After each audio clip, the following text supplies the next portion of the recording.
This is Colin O'Keefe with Monday's episode of LXBN TV. Google has come under a bit of scrutiny as of late, both in the United States and abroad, as it was found out that their Google Street View cars were collecting information on the open wireless networks they drove past. Joining me to elaborate on the details and also shed some light on potential lessons to learn from this story is Maryanne Stanganelli, attorney in BakerHostetler's New York office and also author on the Data Privacy Monitor.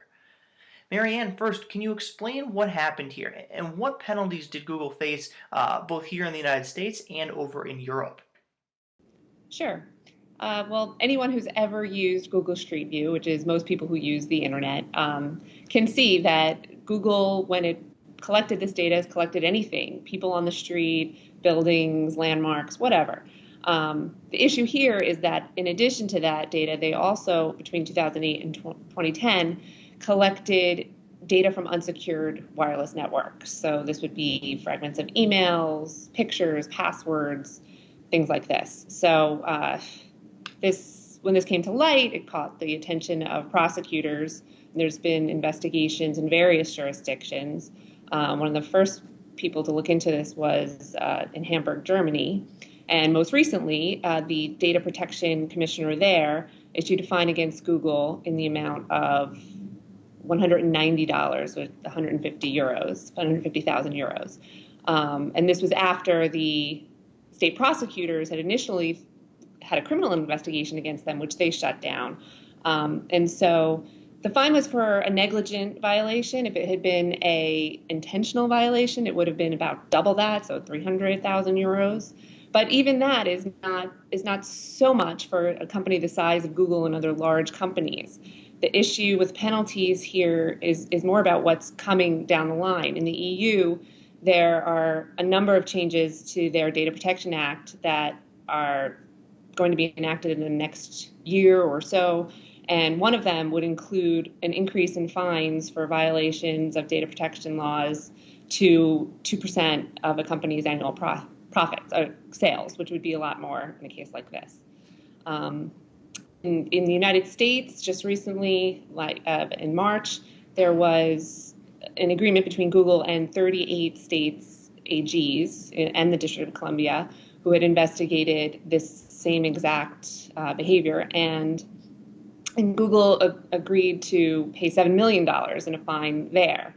But Google has kept its position the same in both of these investigations, which is that it's cooperated with both of the investigators, and it even got a little decrease in the fine in Germany because of that. It's saying that it did not intend for this data to be collected, it's not using it, it's deleting it, and it's putting technical measures in place to not have this happen again in the future. So for its part, Google has been very cooperative.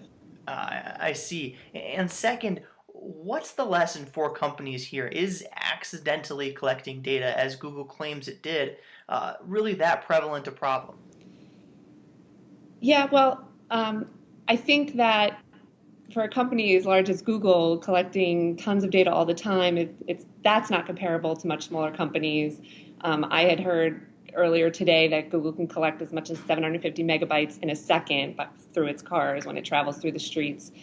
But nonetheless, I think that companies sometimes have a disconnect between those actually collecting the data, those on the technology side, and those on the legal side or business executives making the decisions to disclose the types of data they're collecting. And data privacy laws, while they're stricter in Europe than they are here, they're going the way of notice and disclosure and consent generally. And you need to know what data you're collecting in order to disclose it properly. And I think a really good example of that might be cookies, whereas particularly in the EU, you need to specifically know what cookies your company sends out and what types of cookies they are, what they do. And I think it's important to know that even in the US. So in order to disclose it, you need to know it. Definitely. It's crucial for companies, no matter how big or small they are. It's crucial that their higher-ups know what their technological teams are doing so they can disclose appropriately. Once again, that was Maryanne Stanganelli of BakerHostetler. For more of her insight, be sure to visit dataprivacymonitor.com. It's really an excellent publication in the privacy and data security space. And also visit us at LXBN.com for hundreds of these LXBN TV video interviews along with curated commentary from the LexBlog Network's more than 8,000 members. Thanks for joining us, Maryanne. Thank you.